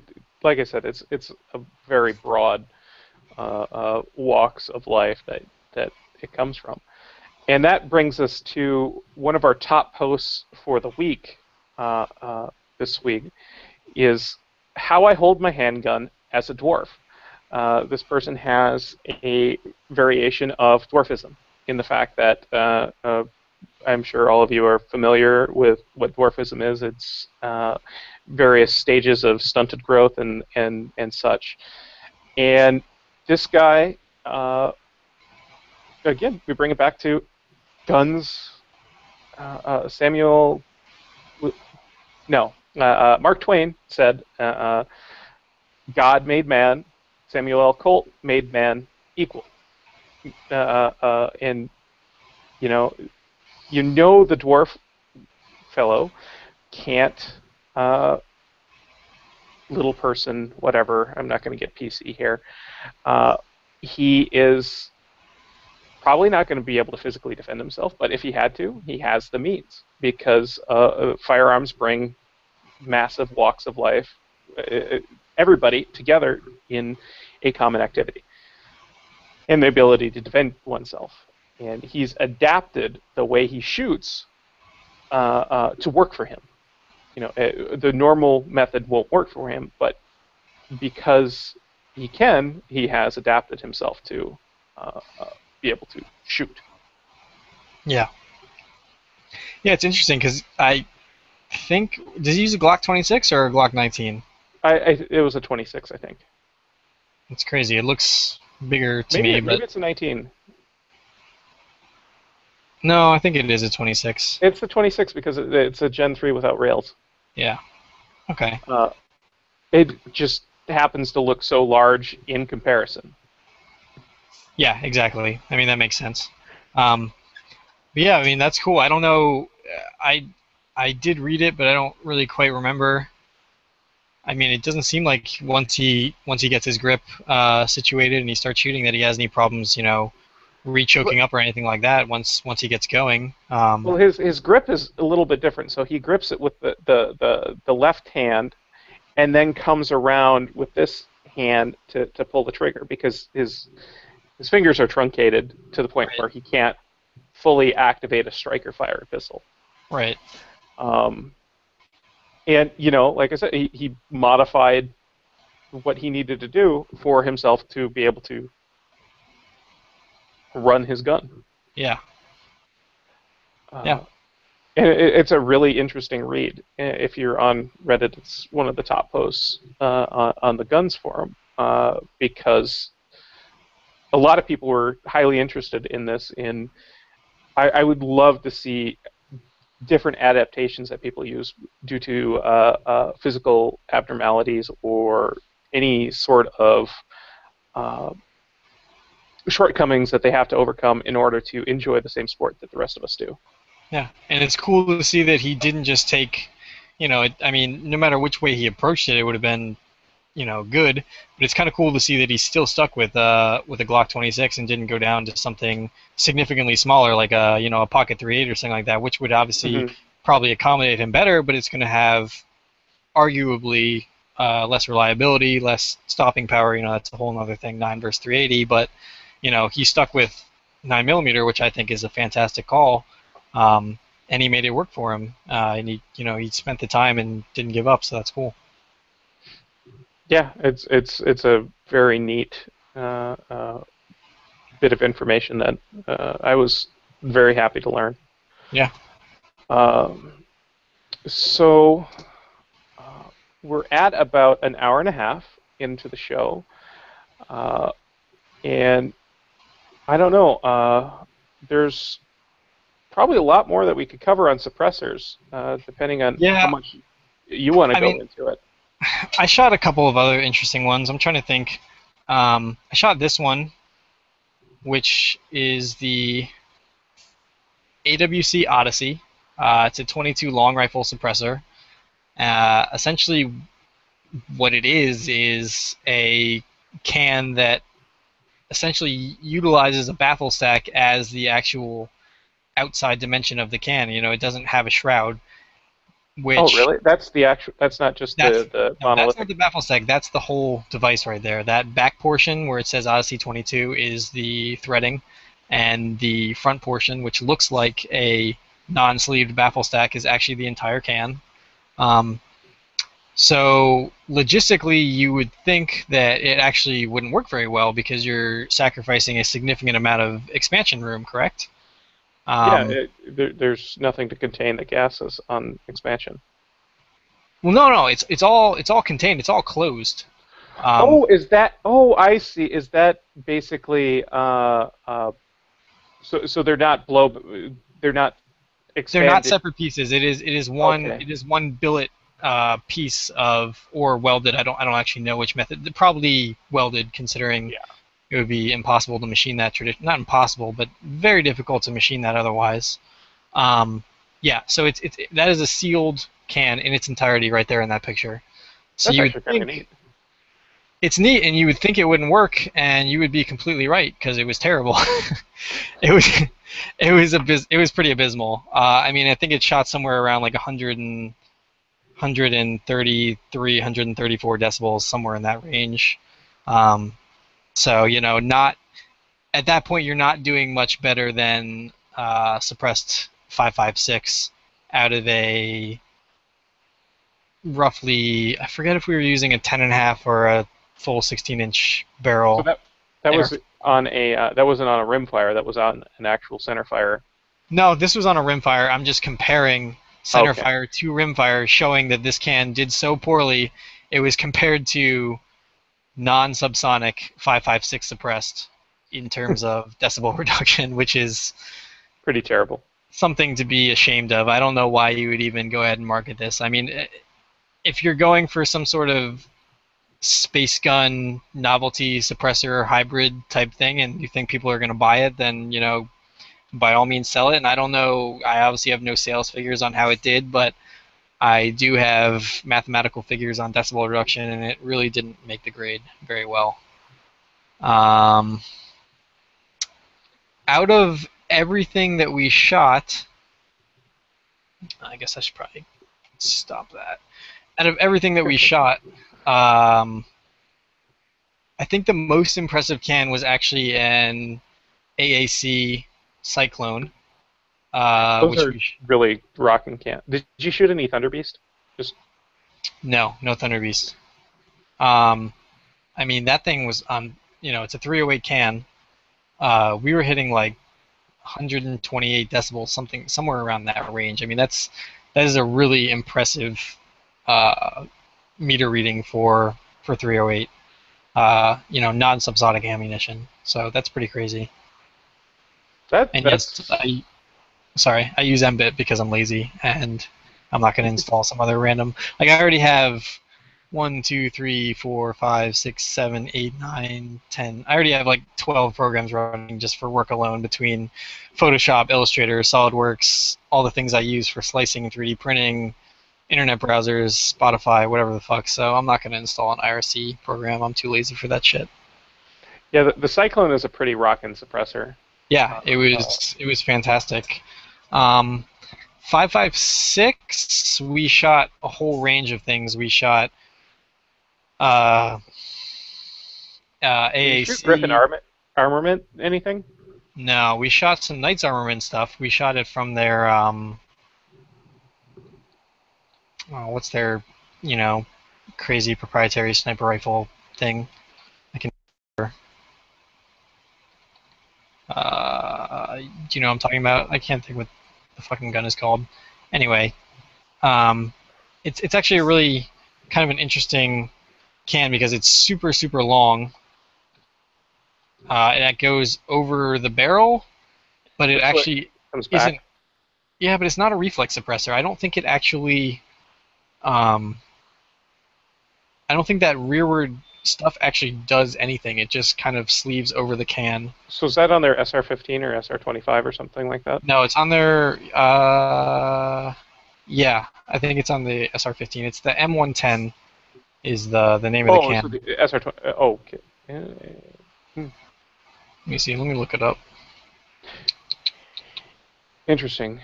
So it went on to the M110 then. So it went on the basically Yeah, I the mean, SR-25 308 right. AR-10 silliness.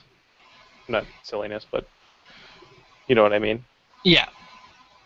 Um, and it was only kind of okay.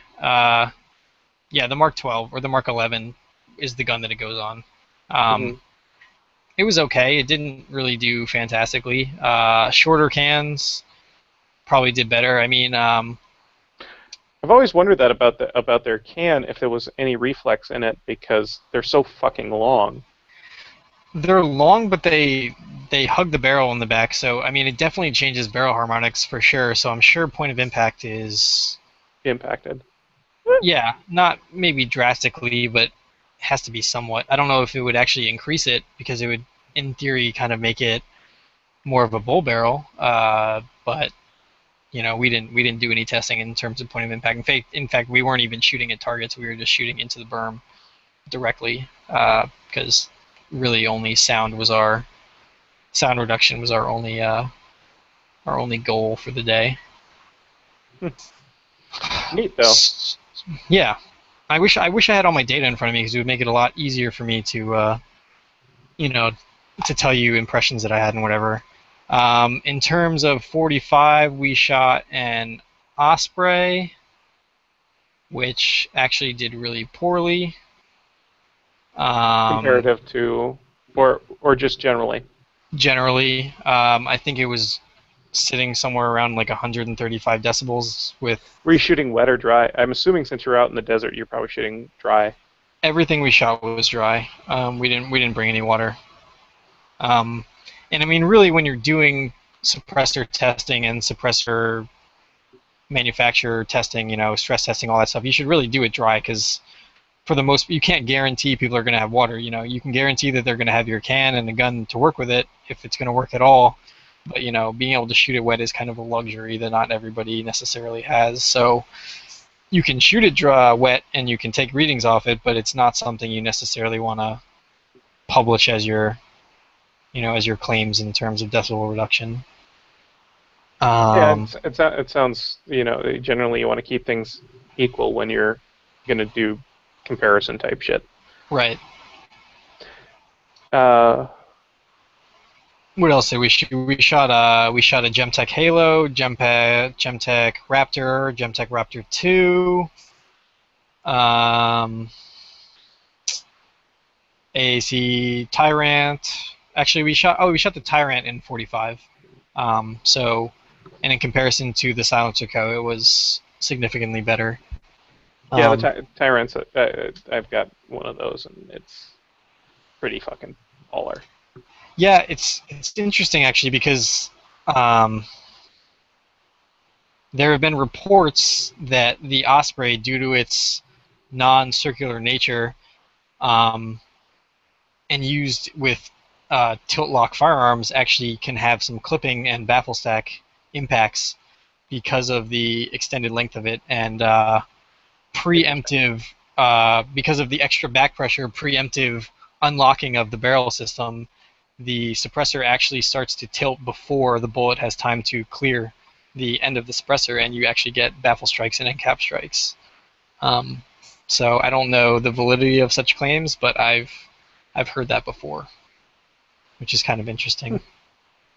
I think I'm guessing that what Silencer Code did in response to that was probably just take off the front baffle, obviously sacrifice a certain portion of The reduction that suppressibility. they had. Yeah, exactly. But it made a usable, not self-destructing product. So Which is that's generally good not to have your product break, especially yes, as something that is so fucking annoying to get fixed as a suppressor. right. Because as people may or may not know, depending on the malfunction that your suppressor has, you either can have it fixed by the manufacturer or you cannot have it fixed by the manufacturer, and that basically boils down to whether the outside of the can was damaged irreparably or not, or pretty much damaged at all. I mean, any damage to the outside of the can is going to render it essentially useless, whether it's literally blowing a chunk If off of it's it or just significant bolting enough it. exterior damage, yeah. Because Yeah. it's the serialized part. Even though the ATF calls every single part of a can a Right. suppressor. Yes. So in that respect, anybody out there with random baffles sitting around, get rid of them, or else you're going to jail. Um, which I Prison don't time. know. Those the drop-in kits that you can buy. The what do they call those? You referenced them before. Oh, the engine The freeze freeze plugs plugs. that Yeah. you use in a certain brand of flashlight that happens to have the right diameter for the plugs. Um, that comes down to intent. It's Yeah. always comes down to intent. So I think technically speaking, and of course I'm not a lawyer, you can have those, but the second that you go out and you buy a pipe like this, which is completely unregistered, and you have those freeze plugs at the same time, the ATF would throw you in jail without hesitation. Well, you'd also have they'd have to prove that you were generally if those freeze plugs are drilled out into a diameter relative to a bullet that you may have. Do they come And with a pilot hole drilled through them or anything, or well, there are some kits out there that you can buy that have dimples, but they're not fully drilled out. right? That makes Most of the sense. kits out there that include those, but freeze plugs also are something that, if you're somebody that works on machinery and such, is very easily something that you'd have in your shop. Hmm. Uh, uh, Basically, it comes down to having stuff ready to go together, type of thing. Yeah. As far as is what lands you in, pound you in the ass prison. Yep. So if you're thinking about building your own suppressor, get your tube first. Uh, Well, get get it your form sterilized. one Well, first. yeah, get your Form 1. I mean, I guess, yeah, I don't want to give stupid advice, so get your Form 1 first. That's the best thing to say, for sure. Um, what else about That's suppressors? I mean, I didn't get to shoot a well rod while I was out there, unfortunately. I really wanted to. That's another wipe suppressor that's particularly effective. Um, So for those of the people that aren't familiar with wipes, instead of the what you think of the stacks like that, it's actually something that touches the bullet as it passes through. Wipes are the older method, the original method of creating the areas, the expansion areas. Uh, uh, before machining was what it is today, it wasn't as easy to make something like that. So instead, you use a material. It all depends on what design it was, on what material it used, yeah, and so basically the bullet shoots through it, and then you have to replace the wipes pretty regularly. yeah. Generally, the idea was to use some form of relatively firm rubber. so that it still had enough play that when the bullet passed through, it would expand without completely tearing, and then it would reseal after the bullet had, moved out of its way and gone through the wipe, which would keep the gas inside the various expansion chambers for, a much longer period than if the wipes weren't there to begin with. You can see in this picture all those red pieces within. This is a well rod. Within the well rod, those were the wipes, and each of those chambers behind it could be interchanged for wipes, and you could do pretty much any configuration that you wanted to. And that whole assembly slid out, and the wipes had to be changed every 10 rounds, maybe, I would say. Yeah, they don't last very long at all, and they also do impact the more the point of impact than, say, just a suppressor that's changing barrel harmonics. Yeah. Yep, definitely. I mean, anytime you have anything touching your barrel, your bullet, whether it be rubber, wind, whatever it is, it's going to change your point of impact. That should be pretty obvious, I would say. Yeah, so unfortunately, I didn't get to shoot the well rod. They have two 32 ACP ones and one 9mm one, I think. They probably have more. I just don't. Those are the ones that I was looking at.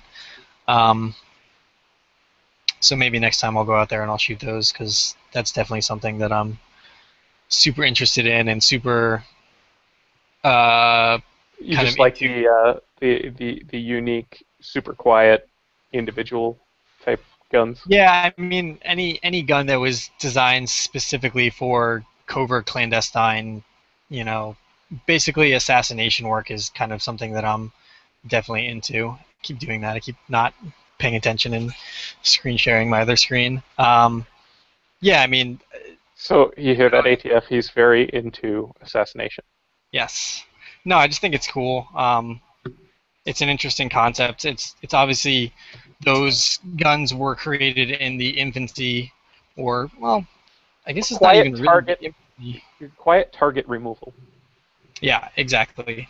The well rod went so far as to have a recessed area machined into the front of it, so that when you were going to kill your target, the intended purpose was to literally put the end of the gun directly up against their jacket or their back or whatever have you, and there was a little bit of area there for gas to expand in, so you didn't, get all that crazy back pressure, and it essentially made it so that even maybe the user wasn't able to, to hear the report over the ambient noise in any given situation, because a lot of times those guns were used in crowds. There's crowds of people. Yeah, very close contact type of of use.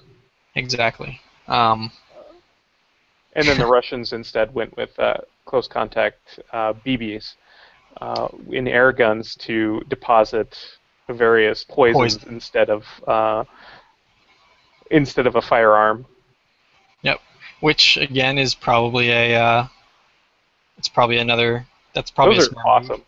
Yeah. The especially the umbrella ones that they actually have been used to take out targets is basically a contact type thing that injects a BB that's laced with I believe, I can't remember what their poison of choice is. It was strychnine, I believe, but I'm not positive. I mean, AOWs in general are just such a cool thing too. I mean, going back to clandestine, hidden killing devices. We should totally do a show entirely on AOWs, because there are so many neat little things that have been used over the years. Pen guns, air guns, all sorts of different individual things. Yeah. That are made for. They have one purpose. Pen guns are cool too, because you have most pen guns are AOWs, like you said, but then you have the other pen guns that are actually not AOWs. Because they twist. They have to fold in half, exactly. And when they twist, they're no longer obviously just a pen, so they're not an AOW. So those are pretty cool. I like those. Which is one of the most retarded things with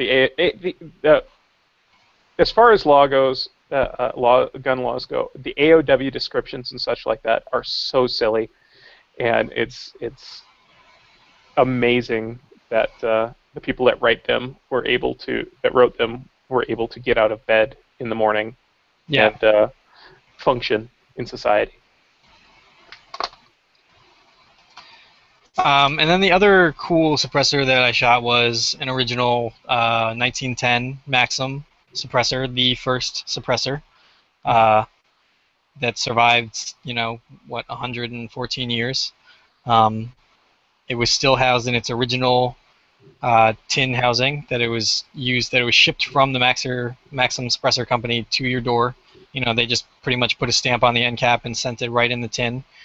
It came with the original instructions and all the adapters, so it was really cool to see that piece of history. Because I don't obviously have any figures, but I can't imagine that there's too many.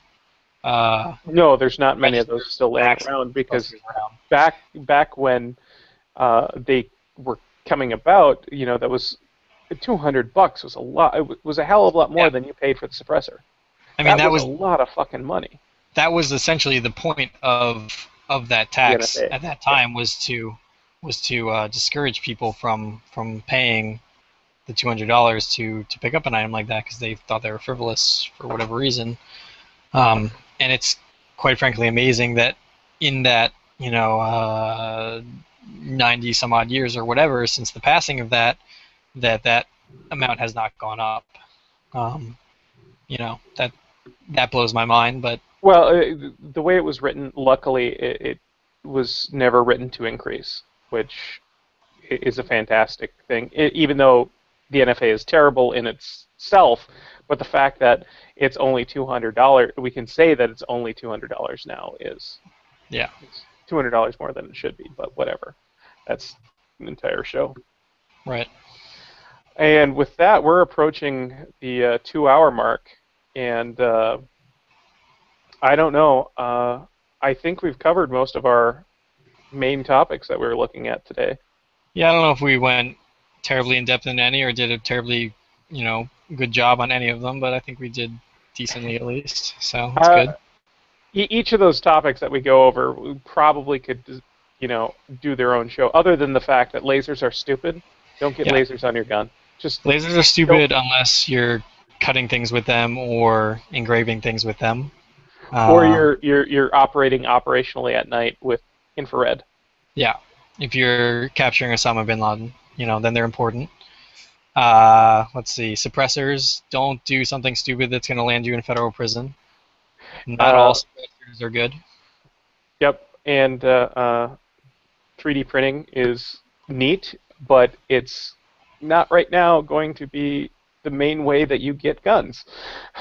No, it's not. It's going to be the main way that stupid movies get stupid props that they wouldn't otherwise normally get, or at least not as quickly. And it's great for just hobby bullshit too, obviously. Like I make myself little trinkets and everything all the time. So with my regular job at the law firm, I keep trying to convince the management committee some reason that we need a 3D printer, just because we totally need one for law-y thingies, for making trial stuff. Yes. Yeah, don't all the people you said it's a law firm, right? Or yes. Don't they want like cool name tags that say their position and everything like that that have huge flames 3D. coming off of them? Exactly. Yeah, exactly. 3D, like 3D. I could totally sell them and get them to buy one, I'm sure. But the problem is, if you don't buy an expensive one, not necessarily an expensive one, but yeah, exactly, a good one, then you're going to end up doing a ton of work that you don't want to have to do in terms of calibrating and maintenance and stuff like that. So that could be a pain in the ass. I don't really know that much. Expensive too. Sorry? The other stuff, if you don't get a good one, it gets expensive as far as the medium you're using, because you're going to have a lot of extra printing and extra runs. Yeah. And you're limited in some respects, depending on which one you get, whether or not you have a dual extruder. And what that means is basically, you have your model material, which your actual object is built out of, but, if I'm going to grow something at an angle like this, if I'm building up in layers from the bottom to the top, when I get to this point, if I don't have anything below this, the plastic is just going to fall through and just, be all over the place. So you need to build support up the whole way as this thing is going. And if you don't have a dual extruder, if you only have one extruder that can put model material through, then you can't do certain kind of prints. So, it's a whole fucking thing. It's crazy. Obviously, it's a whole industry for a reason. Um, so. All right. Well, I think we're going to close out the show now. Join us next week for episode 7. Hopefully, we'll have Rich back. But otherwise, this is OmniFox with Gun Torture Test Live. And thank you for joining me, Chug. Anytime, man. No problem. Did you want to plug anything there before we go? I mean, we didn't really get into the prop side of anything, so it doesn't really matter, but Nothing to smash over your face. Somebody sent me some shit to engrave with a laser. Come on, we're talking about lasers. Give me something. Give me something. I keep meaning to send you something. Maybe I'll send you a iPhone case. Not an iPhone, but a cell phone case. Yeah, that's cool. Or an iPhone. iPhones are great because they use anodized aluminum, which is pretty much the best material for engraving that there is. So. Alrighty. Well, Alrighty. you guys have a good night. Take it easy.